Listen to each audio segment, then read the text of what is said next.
নাই। লাইক আমার ফ্যামিলি কিন্তু একদম সলভেন্ট। আর আমি আমার ফ্যামিলির একমাত্র মেয়ে, একমাত্র সন্তান। আর আমাদের গাজীপুরে বেশ কয়েকটা ফ্যাক্টরি আছে, বিদেশেও বাবার কিছু বিজনেস আছে। সো আমি কিন্তু চাইলেই ওই ফ্যাক্টরিগুলোর মধ্যে বসতে পারতাম। যেকোনো একটাতে। অনেক প্রেশারও ছিল। বাট আমি বাসায় বলে দিয়েছি। আমি এইসব ফ্যাক্টরি দেখতে পারবো না। আমি নিজে কিছু একটা হব। নিজের পায়ে দাঁড়াবো, নিজে ইন্ডিপেন্ডেন্ট হব। তাই এই জবটা করছি আরকি। একটা পরিচয়পত্র কিছু একটা থাকতে হয়, নিজের একটা অর্জন থাকতে হয়। এই যেমন আপনি আমার কথা চিন্তা করেন, আমার কিন্তু ফুল ফ্যামিলি আমেরিকাতে সেটেল।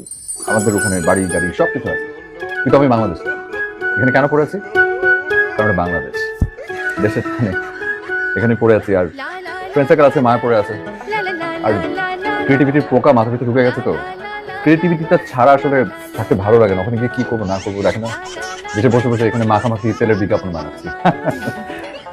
তুমি তো আমার স্বপ্নের রাজকুমার। আমার তো চাকরির চেয়ে বেশি তোমাকেই দরকার।